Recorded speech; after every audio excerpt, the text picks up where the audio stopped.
Hello everyone, I'm Paul from Voltex, and with us here today at the Voltex headquarters we've got Michael from M2 Electrical, one of Melbourne's largest electrical contractors. We've got Clint from Concept Electrical Estimating, and we've got Brian Tunley, one of the directors of Voltex.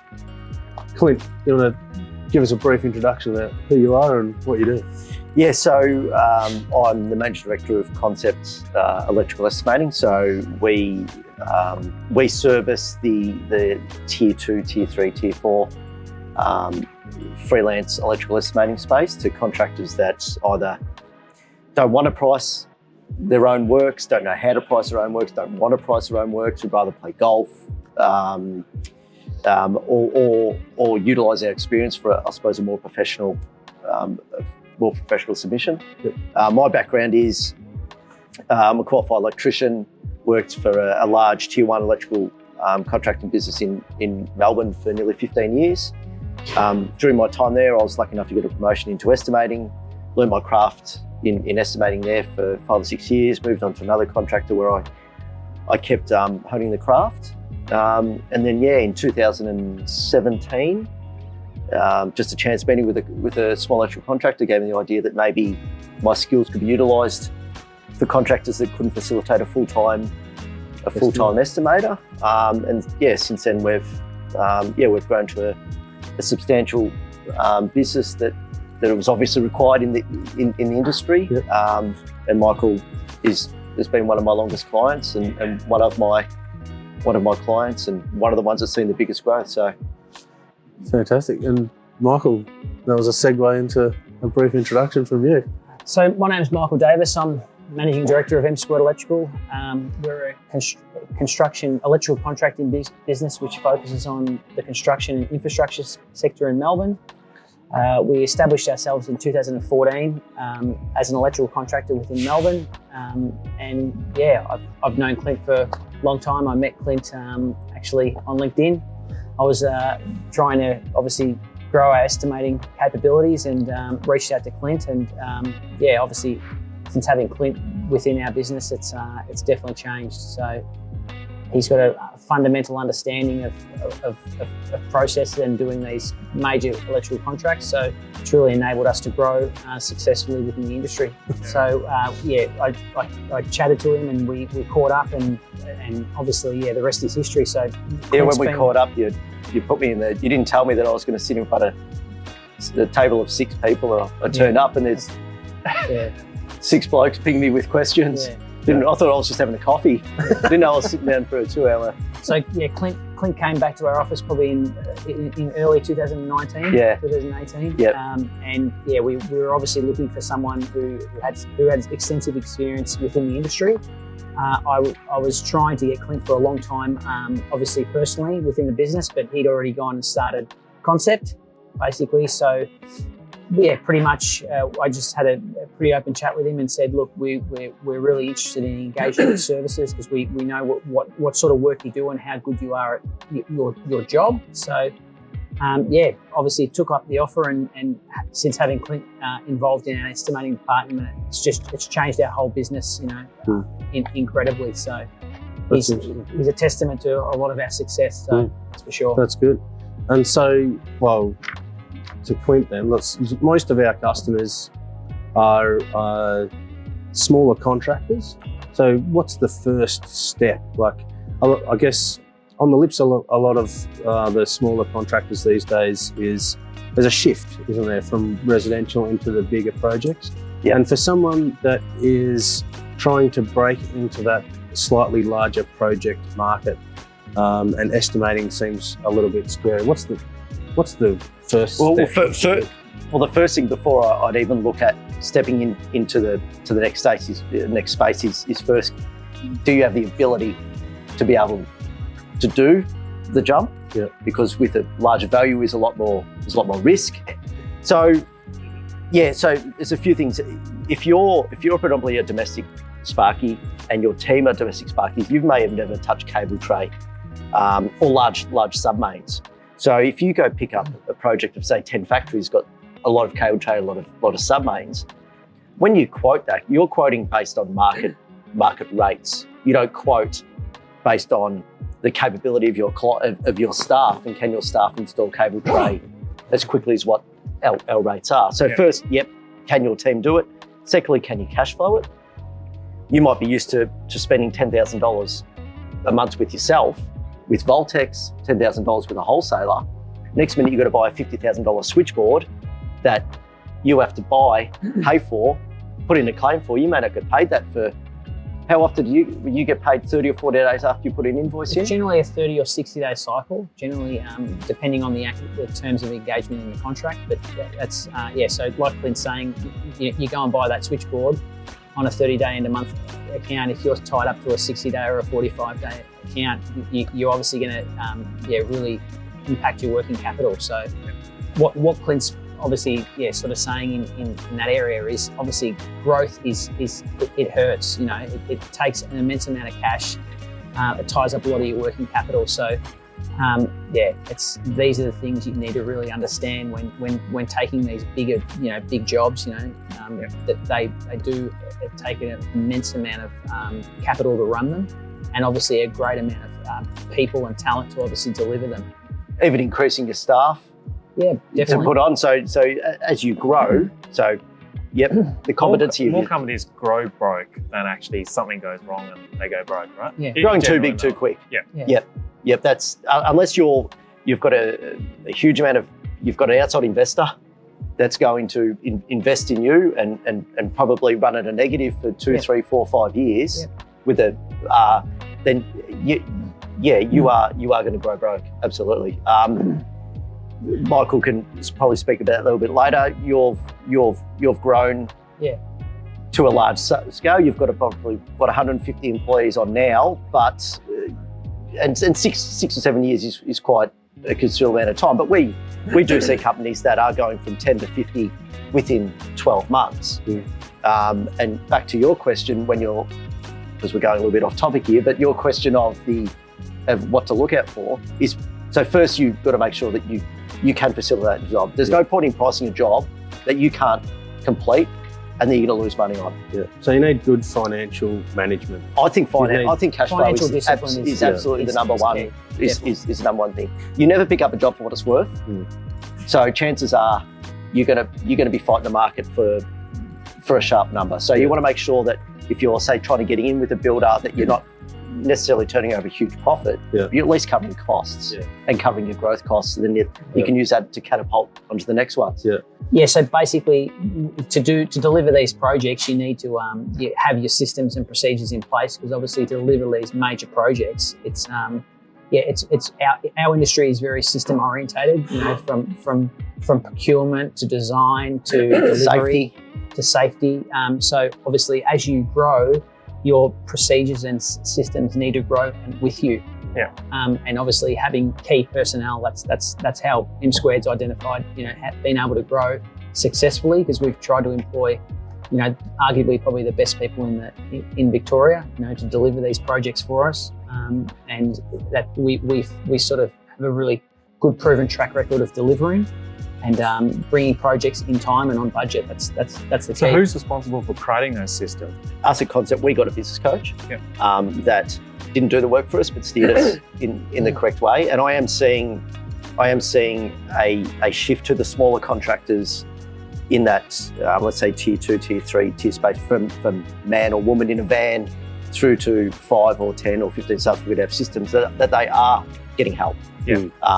So that I am seeing a big movement in the mentoring or business coach space. So this is more than, like, if we come back to the cash flow issue, this is more than an accountant. This is like a financial management coach, so to speak, that can. Well, I think if you speak to any business coach, they'll probably say that cash flow is the number 1, 2, and 3rd priority before you look at any type of growth or taking on any particular job. But back to your point, when you were saying that you were outside of cash flow, but also hiring the best people. What is it? Hiring the best people costs money. The best people don't come for the love of it. The best people come. To be honest, there's no such thing as cheap, is there? Not for quality. No. What would your advice be in getting, I mean, we've spoken about good financial advice here. who do you turn to? Like, So- where do you start? Probably So a look- question for you. So look, we sought, I suppose, a lot of advice from people within the industry, and we've sort of keyed on a couple of key players who actually who are very financially able, Yeah. I should say.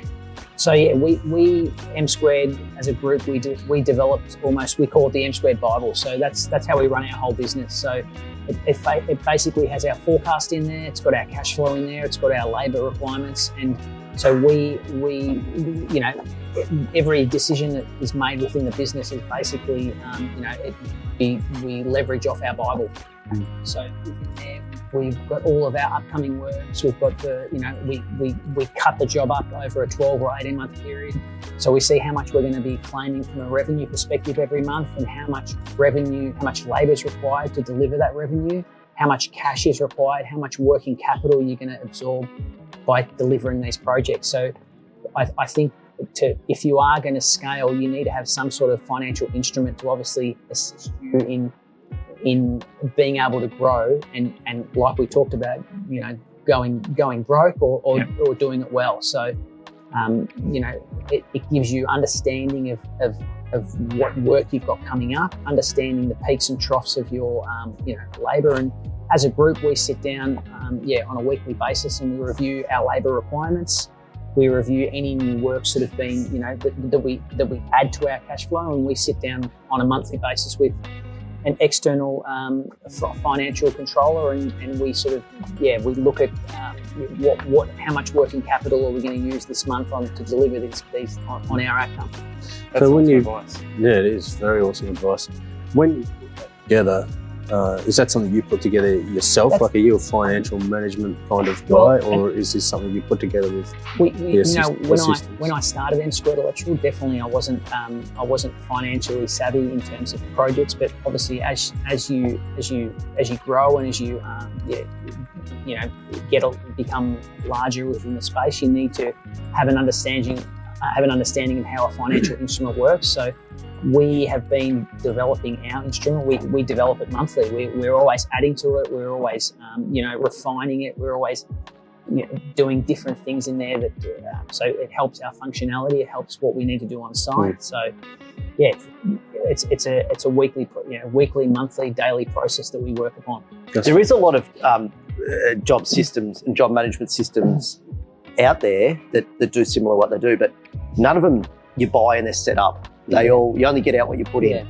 All the and it takes time. Yeah, all the systems that we looked in the market, they just didn't have the functionality that we're after. They didn't have to track labour. They didn't have to track project management, cost of goods sold, all these elements, how much cash flow you're going to need to support your labour force. So we ultimately developed it from the ground up. So, and that basically, that tool is within every part of our business, all out from our executive leadership team, down to our construction managers, to our operations, to our site managers. So everyone is basically aligned with our systems, and whenever we get a new project, it's the same system, it's the same process. So they're directed by this tool, which makes us pretty strong.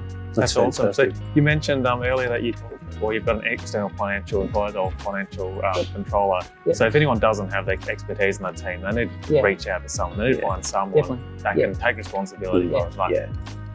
So I don't know. I mean, your accountant could assist you, but accountants are just number. They're not necessarily. There's a difference between what an accountant possibly does, looking in the review mirror, to looking forward. Yeah, and I suppose accounting is just reviewing P&Ls, and they're not very progressive when it comes to electrical contracting, because it's such a dynamic industry and a dynamic. There's so many moving parts to it, and pretty quickly, if the builder is not a well-oiled machine and he's running a good operation on site, pretty easily you dilute your margin because you need more labour to come on site. So what I'm trying to say is, generally you train them from within your business, because it's progression from a construction manager. Someone's got to train the trainer. The financial coach needs to understand your business. They need to understand. They need to understand dynamics on site, how an electrical project is delivered, how many moving parts there are. there's design, Retention. There's well, that's the financial side, but there's so there's the design, so early procurement, design, delivery, and then obviously dealing with the day-to-day, variations and changing of scopes, and have you allowed for this drawing and contract to sale and PPR, and there's so many moving items that we really need to that align to obviously Make it happen. Did you want to say anything about financial accuracy too? I mean, if you're growing, there's a lot of moving parts. It's absolutely crucial that you've got, again, not only looking forward accurately and forecasting accurately, but what you have done, that's 100% squeaky clean too. Yeah, so we get a lot of that information from our site teams on site. So our process is when we're successful on a project, it'll get handed down to our project team with a budget that they need to adhere to. So the project managers look after the cost of goods. So any items that are involved in the electrical procurement section, so lighting, switchboards, distribution boards, our project managers will look after, and then our site managers look after the labour. So we as an organisation provide a budget to them that they need to elect to, and then obviously we try and build some sort of a buffer in the project because not all projects go the way they should be as planned. So you need to sort of have a dynamic thinking force to sort of make that. Just on that point, because that is a key point, you can do the same. So we price 10 units. You can price 10 units to two different builders. For the same rates, you can pick it up for the same amount of money. You can pick it up with the same perceived P&L.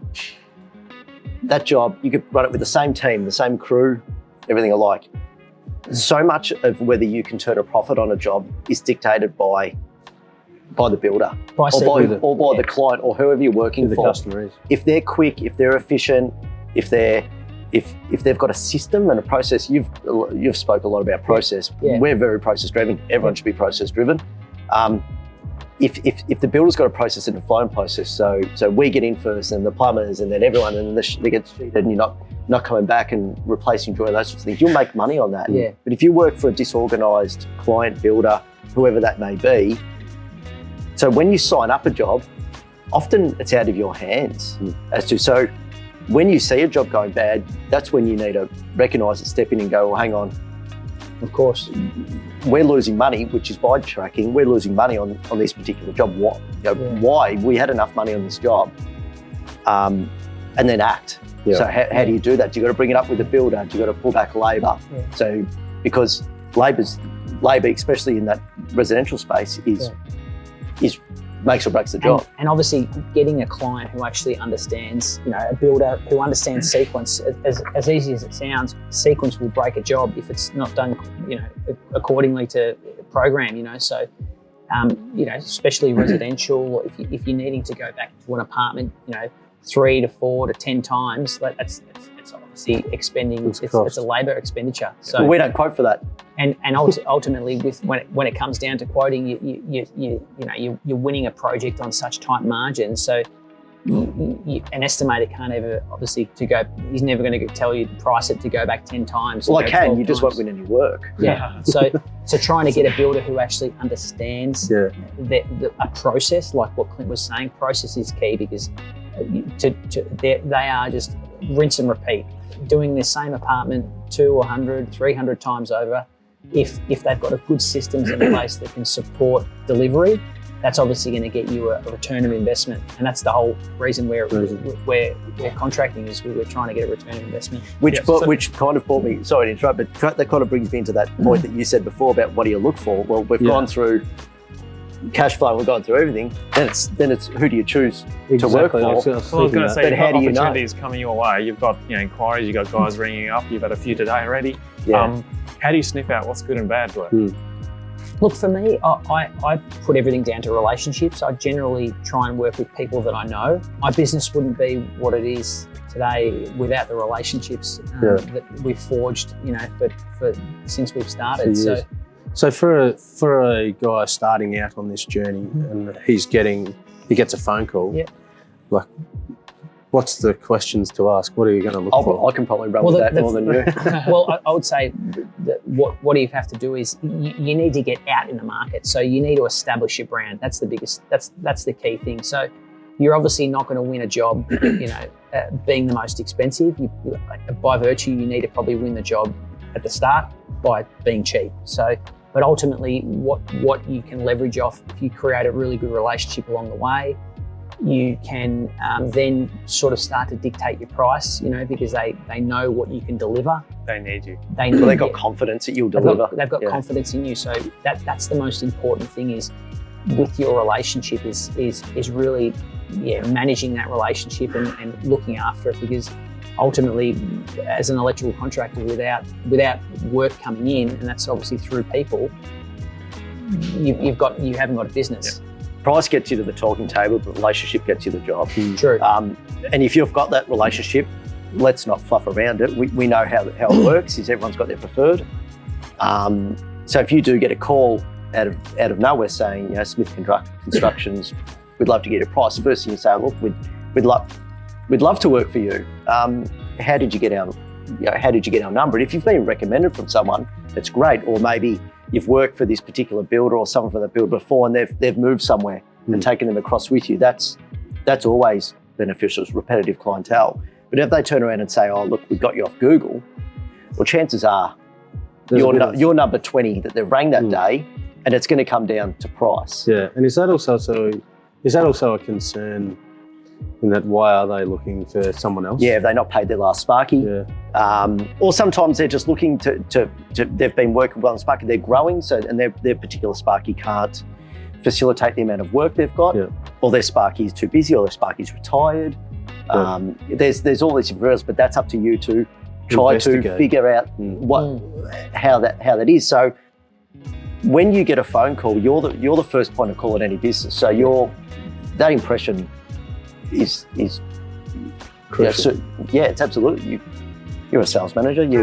You know what that is. So the first 15 seconds can make or break how the rest of that journey is going to go. So you want to investigate as much as you can from that phone conversation, because you want to figure out whether it's worth you investing your time or engaging someone like us to actually price that job. Because we had a job last year that we found out that they had 24 electrical prices.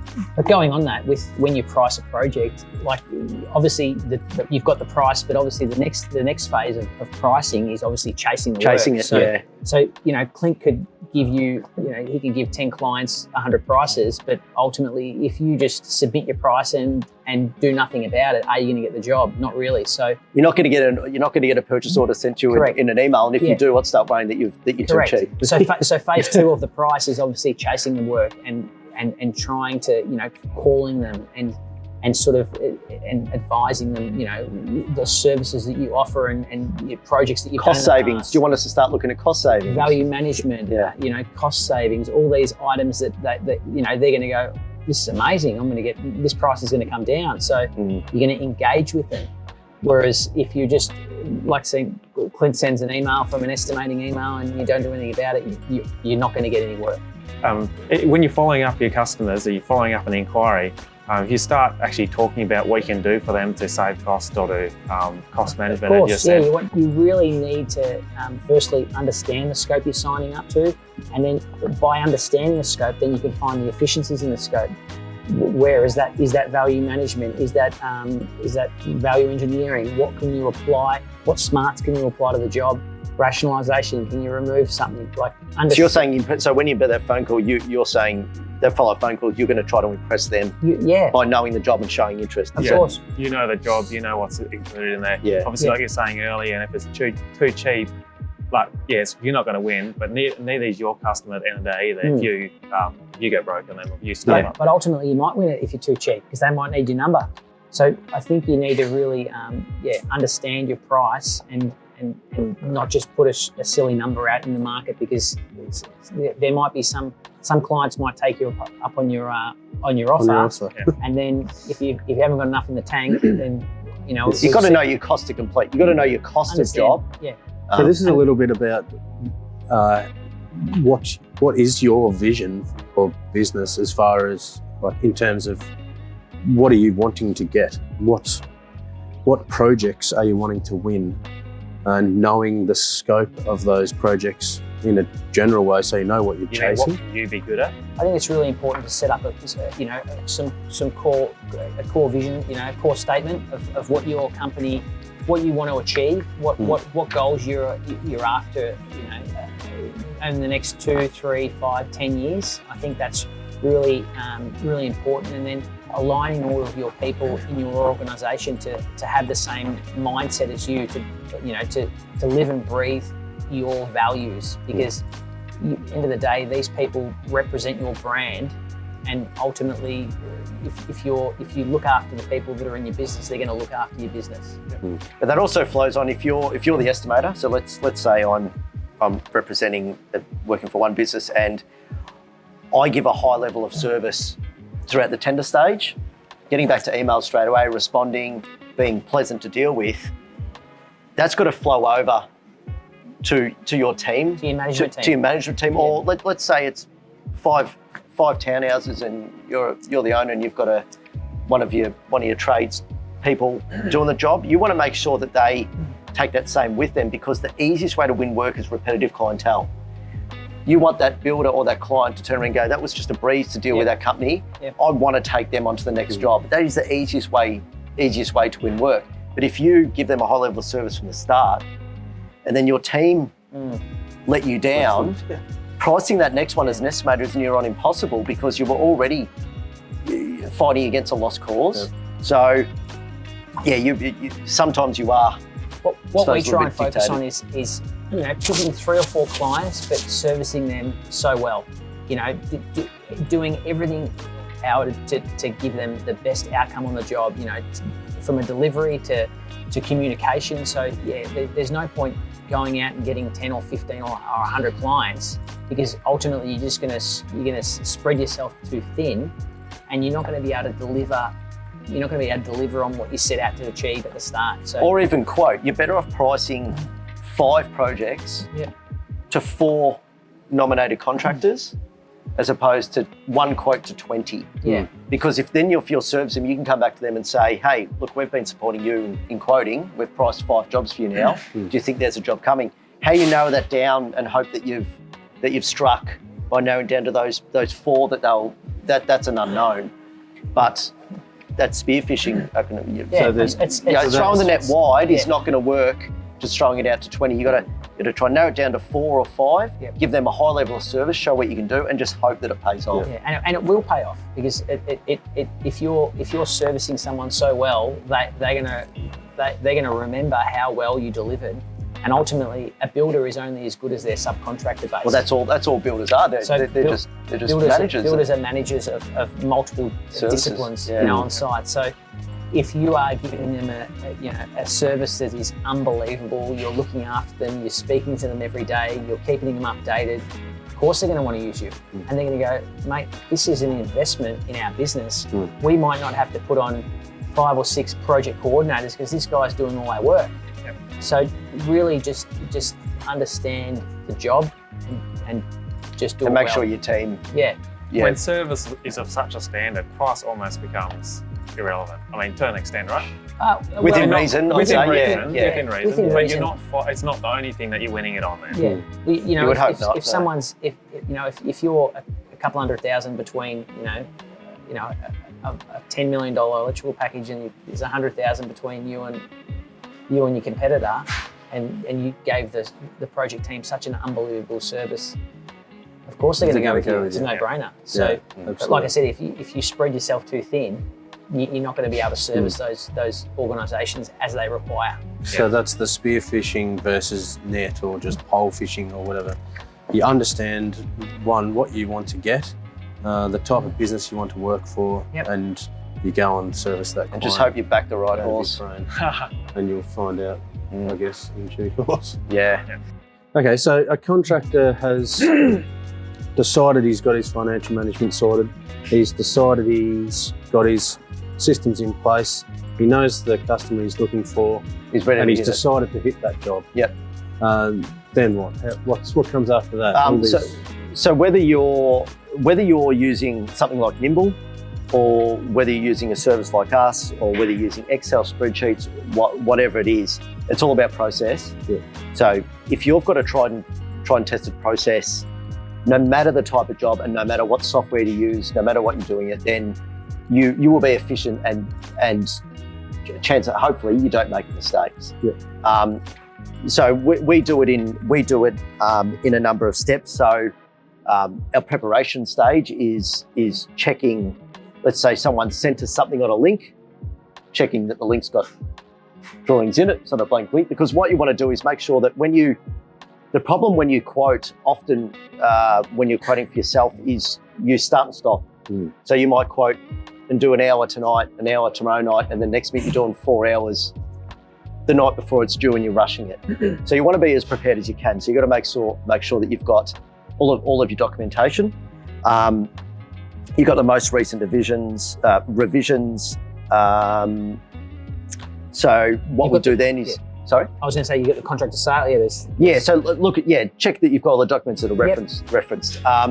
Then I suggest you start taking some notes. What sort of subcontractors do you send out for light fittings? Do you need to get pricing on shadow line power points? Do you need to get pricing on cable tray? Do you need to get, because what you want to do is you want to be ready for when you do the takeoff. So your next stage is always your takeoff and your measure. So there's a few ways. Firstly, I'll talk about 3 different ways that you can price. The price of the per unit rate method, which is the way that most, I'll say domestic contractors price, which is... Is there a certain size project you would use that for, as opposed to just others? Your standard kit house? Yeah. Mass volume house is probably where I would finish it at. Yeah. So that's 10 power points at X amount, which encapsulates your labour, your materials. Yeah. 10 power points, 20 lights, 3 ceiling fans, sub-main switchboard. It's usually done on an Excel spreadsheet, but the problem with that is it's a unit rate against the quantity. So you can't tell me how much cable is in that and how much labour is in that. So at the end of the job, all you can say is this job is worth 7,000. It costs us 5,000 to complete. You can't tell me how much of that is labour and how much materials. You can just say that you've turned a profit. Yeah. But that's a quick way of pricing. It's also risk-free, provided that the amount is quite minimal in the way of the cost to complete the job. Yeah. Then you've got the square metre rate method, which is only good if you're very, very experienced. Michael knows some pretty intense square metre rates. They're generally used by QSs, quantity surveyors, and a lot of people use that for feasibility purchasing land to see what the cost to complete that. Yeah, let's say they want to put a 10-storey, 7,000 square NLA project. They just use that. So you should never sign up a project based on square metre rates. That's just a gauge to know. Sometimes you can check it and go, okay, I'm at 500,000.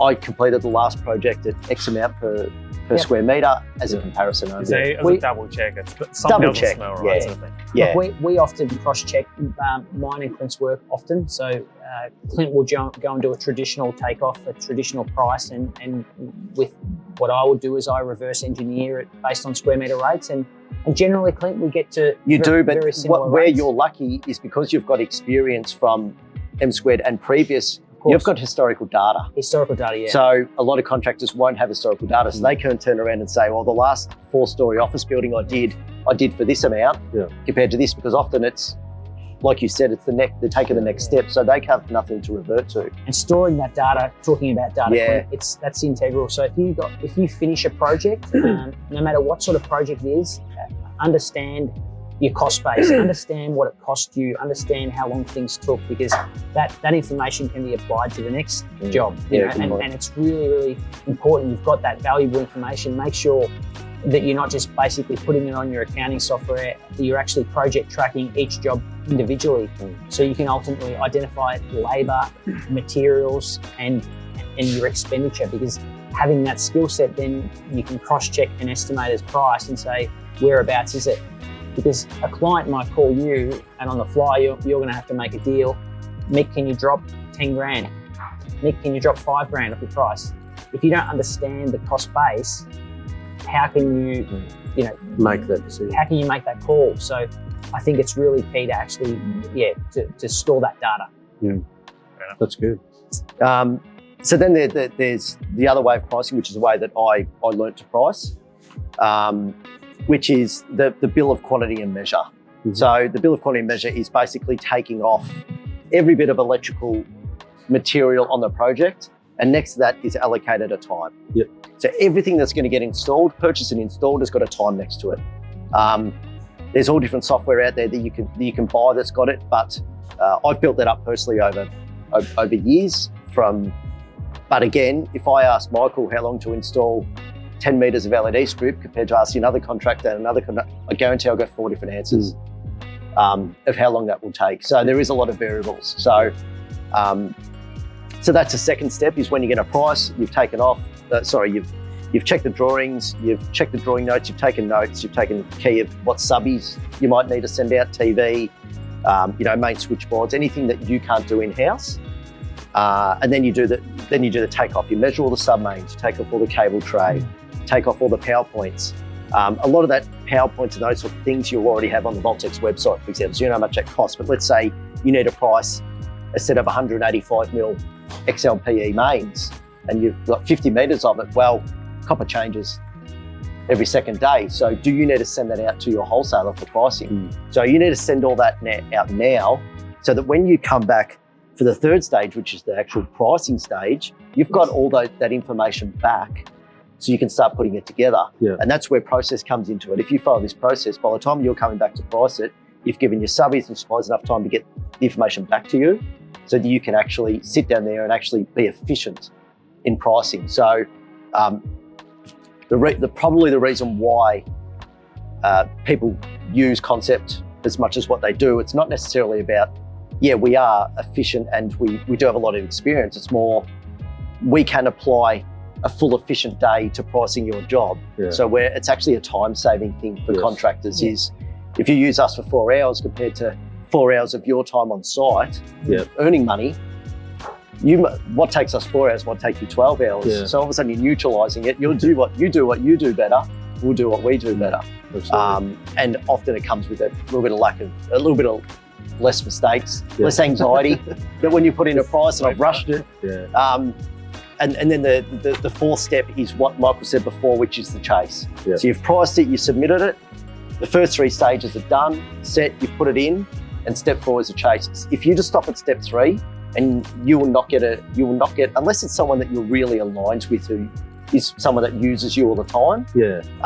But we are sort of talking about the question that you said of, if you're looking at expanding or going for a new client, and you approach it, then you've got to go on the chase. You've got to go, follow up. Yeah. So is there anything in, like, any general things that often crop up as issues in the whole documentation side of things, the takeoffs? Like, what are some of the items that often crop up? Well, design and construct is very, very common in the industry. There, it's pretty much most jobs that we're signed up to are design and construct now. So back when I was estimating, when I started estimating 2000, we used to get a set of drawings. The electrical drawings would be all-encompassing. They would have construct only. Construct only. They would have the single line would have cable sizes. The architecturals and the RCPs would be aligned with the electrical drawings. So the only thing you had to stick at was the electrical drawings, because developers, builders, whoever it was, they would spend a lot more money in early preparation of projects. Now the market's shifted where the developer doesn't need to spend as much. Developer, the homeowner, whoever it is, architect, don't need to spend as much early in the documentation. They can put that out to the builder or the client to then complete it, and then just hope that they get the output. Yeah. So basically passing the risk on to, but what's happening with that, to answer your question, is, let's say you're doing 10 units. I'll keep referring to 10 units. Yeah. There might be things like a contract of sale. So what are the purchasers buying? The purchasers buying in their contract of sale, it might say that they've got LED strips for all the kitchen and bathrooms, but the consultant hasn't shown any LED strips for the kitchen and the bathrooms. You've only used the electrical drawings. Yeah. But when you sign up a contract or a scope, I guarantee you that the contract of sale is in that scope. So there's so much more time now of you having to go through and cross-check all these different documents to make sure you've picked up what they call the most onerous. Yeah. Because they talk about what is the worst case scenario, because if you think that you're going to get a variation these days, you might be lucky, but that's a pretty risky thing to take, to think that you're going to get paid to rely on that. To rely on that, because going into a job and coming up against an issue and expecting to get a variation on that issue. Yeah. If you sign up It's a under the thing of the design and past. construct, it's very rare because within the RFQ, which is the request for quotation, the builder is going to send a whole level of documentation, the specification, the PPR, the contractor sale, the architecturals, the electricals, and they're going to be all in this one big documentation. And then you're going to go and say, hey, actually, this general power outlet is not on the electrical drawings, but it's on the contractor sale. So that's the thing that Clint's sort of referring to. Well, the classic case, the glaring one that I saw most recently it was 30 apartments, high-end apartments, the same engineer, and it showed the air conditioners on the balconies, on the electrical drawings. The same engineer designed the mechanical drawings. They showed the air cons on the roof. So all of a sudden the cable went from 12 metres to an average of 60 metres. The cable went from a 4 mil to a 10 mil because you got voltage drop. And the contractor had to lump the costs because they signed up to both documents, which is most onerous. Yeah. But I'm just showing you it was the same engineer that did both services, but showed them in 2 different locations. Yeah. So that's what you've got to be careful So of. understanding the project, that's what we're here for today. We're talking about understanding what you're signing yourself up to. Which is risk. Which is risk. De-risk. Yeah. Yep. De-risk. Not written, not real. Yep. Get everything in writing, qualify what is. If you've got some, and just remember, I'm just saying that, if you put in a tender letter or your offer, that's not a contract. Right? As soon as you start on site, that's a contract. But if you're working for someone that wants to sign you up for 10 units and $200,000, you would expect a contract or a scope of works. Make sure that everything that is in that tender contract or scope of works is updated. You've got to amend that because your tender letter, after you sign that contract, throw it in the fire. Yeah. It's not worth anything. So you've got to make sure that you've got to make amendments to that because as soon as that, if it's not written, it's not and real. understanding the contract that you're signing yourself up to. That's probably one of the most important, advice that I can give anyone is you go and you get excited, you want a job, how good's this? You're getting a contract, and then you've got all these latent conditions in the contract that you have to take on, understanding your payment cycle, understanding your deed of collateral warranty, how long you signed up for. Is your warranty 12 months? Is it 10 years? Like me and Clint have seen many projects that deed of collateral warranty for a piece of equipment's 25 years, but the specified supplier is only 1 year. Yeah. So you as an organisation are going to take that risk on for 24 years. So you need to qualify that before you start on site. So understanding the contracts is key. But look, all in all, we're blessed to be in the position we're in today. So double, triple check everything. Always, yeah. Well, and obviously get it vetted by someone. Me and Clint, we often work every day. We probably call each other 10 times a day. So we're always talking about projects. We both understand what we're getting ourselves into, what we're signing up. Don't you think? Yeah. This is what we do every day. So and I look at the scope, he looks at the spec, I look at the PPR, you look at the contractor sale. And by virtue of looking at all these documents, we understand the scope. So for everyone, regardless of what size you are, I mean, you're obviously at the upper end of the scale, you still rely on someone else. For someone else coming in, at the low end, they're just starting out these, I mean, for anyone there's a bigger project, there's got to be someone that they can rely on, a mentor or someone that has done it before or done something that they can just bounce it off. I think that's where we got to get better as an industry is we put together networking days where we're trying to get our contractors together. They may compete against each other, they don't collude, but they do, and they often now talk to each other from getting to know us at the industry days where they are saying, oh, what should I do here? Or what do you think here? Because being a single, Mick's lucky, he's got a couple of business partners, but a lot of these contractors are sole operators. It's pretty lonely when you can't lean on someone. Yeah, you could maybe ask your mum or your dad, but your dad might be an accountant. He's got no idea what sort of thing is. So I think we need to get better. At Concept, we've got at the moment we've got close to 1,000 clients Australia-wide and 20 odd estimators, and we're forever getting calls from our clients just for an opinion on something that may not necessarily be related to the project that we But just there could be priced. someone in everyone's network that you can rely on, right? Of course.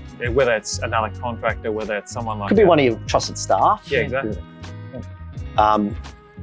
Yeah, how long do you think this will take? Yeah, I've allowed 40 hours to rough in this house. But when you do ask that question, because I often ask this of my estimators, is if I think something's going to take 80 hours, I won't turn around and say, I think this will take 80 hours. How long do you think it'll take? Turn around to your staff and say, how long do you think? And if they turn around and say 60, we're like, not only can you hold them to it, but you're also covered. So yeah, it's always better to not know and make your own, I suppose, interpretations. But yeah, it's always and getting out there. Like obviously, when we started M Squared, we went to a lot of industry events. Obviously, because you're going to the commercial space, you really don't know anyone. So, what's the best way to get out there and actually meet people? Go to industry events. We started off with going to a company called Building Brands. We'd meet like-minded people every day. There'd be maybe 20 tables, and you'd be sitting next to builders, you'd be sitting next to consultants, you'd be sitting next to suppliers. So, getting your name out there, speaking to people, so establishing your brand, that's key to obviously. Well, I actually went to your Voltex workshop in Sydney. Innovator show. Yeah. Innovate, yeah, and I'm still speaking to 3 of the contractors. We haven't done any work from it, but it's not about that. But there was one building up a network. Yeah, there was one young particular guy who's got no need for our services, but he's rang me a couple of times just to get an opinion on certain. He's priced himself and just wanted a second opinion on. Do you think that's about what it's worth? And we don't charge him for it. It's we're playing the long game. Yeah. He might have in 10 years' time, he might have 200 staff, and you'll remember when I helped him out at one time at the Voltex trade show. That's what it's all about, right? Yeah. So in wrapping up, Michael, you were referring before to 5 pillars of growth that you think are necessary to start on this journey for a contractor. Yeah, look, we had 5 pillars that we had within our business that we used to grow our business. They were almost like a roadmap to where we wanted to get to and how we were going to get there. So number 1 was vision. So we all got together and sort of identified what we wanted to achieve and what things we wanted to do. Number 2 was capabilities. What sort of capabilities were we going to need to actually fulfill our vision statement? Were we going to need to upskill? Were we needing to hire an estimator? What sort of people were we going to need within the business? Number 3, process. Process is key to delivering on what you're trying to achieve. So we put significant processes within the business to achieve all of our goals. Number 4, investing in people, investing in culture. So what did we want our culture to look like? How did we want the world to perceive us as a business? Number 5 was cash. Understanding our cash position, understanding the working capital requirements to fund our vision. So there you have it, a roadmap of 5 pillars for growth, which is vision, capability, people, process, and cash. Thank you very much, Michael, for coming along to Voltex today and Thank you for having me. sharing your experience. And Clint, thank you very much. Cheers, guys. For coming along. Feel free to reach out to Clint from Concept Electrical Estimating or reach out to us at Voltex if you've got any questions. We are keen to hear from you. Cheers.